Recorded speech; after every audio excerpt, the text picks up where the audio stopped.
Bismillahirrahmanirrahim. Assalamualaikum warahmatullahi wabarakatuh. Perkenalkan, kami dari kelompok 5. Saya Tri Astriansah, NIM 2025100042. Yang kedua Yustandi dengan NIM 2025100076. Dan yang ketiga Urai Ruri Mayandari, NIM 2025100095. Pada kesempatan ini kami kelompok 5 ingin mencoba membahas terkait dengan pengaruh air gambut terhadap kesehatan dan upaya pencegahannya.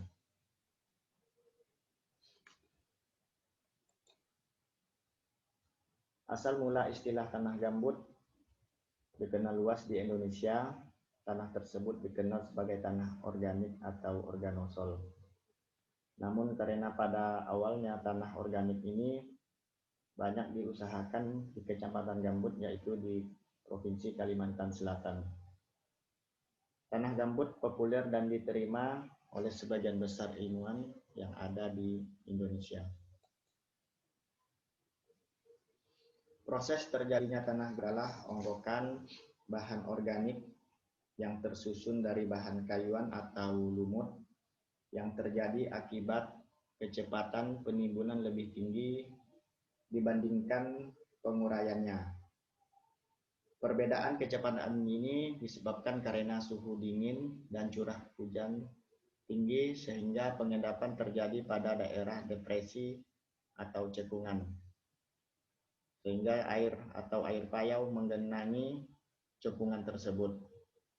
Proses dekomposisi bahan organik jadi terhambat, terjadi perlahan terjadi akumulasi bahan organik sehingga endapan gambut terbentuk. Karakteristik lahan gambut ada 4. Yang pertama, kandungan organik sangat tinggi, keasaman tinggi, minim mineral, dan kejenuhan basa rendah. Masalah masyarakat yang timbul di lahan gambut dari tingkat keasaman tanah tinggi sehingga tanah sawah menjadi kurang subur. Terus air tanah dan air permukaan bersifat asam, warna kuning kecoklat-coklatan dan keruh sehingga perlunya sarana dan prasarana air bersih. Karakteristik air gambut dibanding standar kualitas air ini berdasarkan tabel hasil pemeriksaan kualitas air pasang surut di Rantau Rasau, Jambi.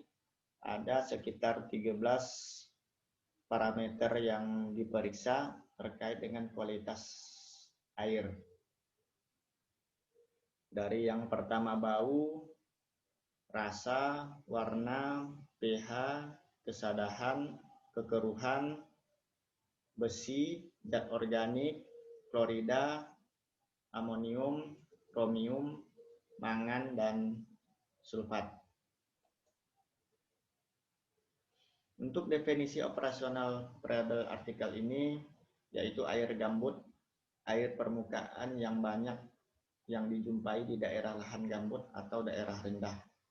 Biasanya terdapat pada Provinsi Kalimantan dan Sumatera.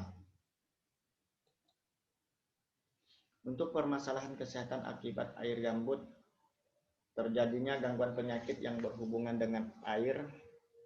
Untuk mekanisme penularannya, yang pertama waterborne disease, yaitu kuman dalam air diminum sehingga menyebabkan penyakit kolera, tifoid, hepatitis, infektiosa, disentri, basiler. Terus yang kedua waterwash disease, yaitu penyakit karena kurangnya air bersih untuk kebersihan perorangan. Penyakit yang ditimbulkannya adalah penyakit kulit, pencernaan, dan penyakit mata. Terus yang ketiga, water-based disease, di mana kuman hidup dalam hospes perantara seperti cacing, schistosoma dalam keong.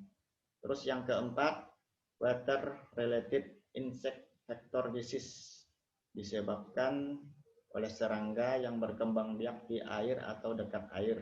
Penyakit yang sering ditimbulkan adalah penyakit malaria, filariasis, dan penyakit TBD atau demam berdarah.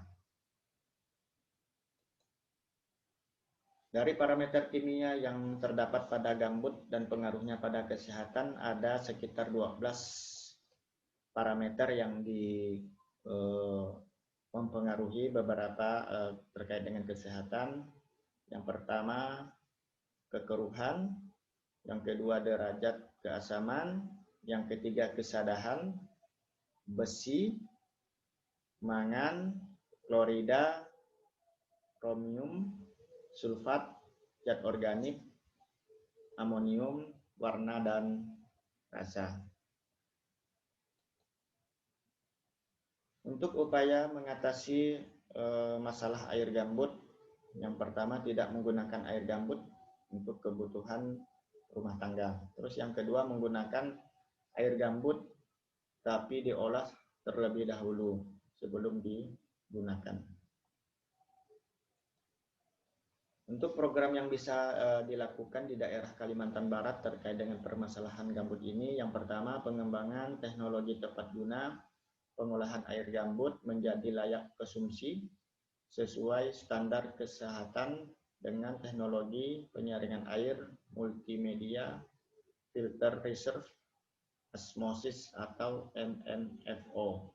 Terus yang kedua pengembangan berbagai komoditas tanaman di lahan gambut seperti padi, kedelai, jagung, ubi kayu, ubi jalar, talas, dan sagu. Baik, mungkin itu yang bisa kami sampaikan. Kurang lebihnya kami mohon maaf dan kami akhiri. Wabillahi taufiq wal hidayah. Wassalamualaikum warahmatullahi wabarakatuh.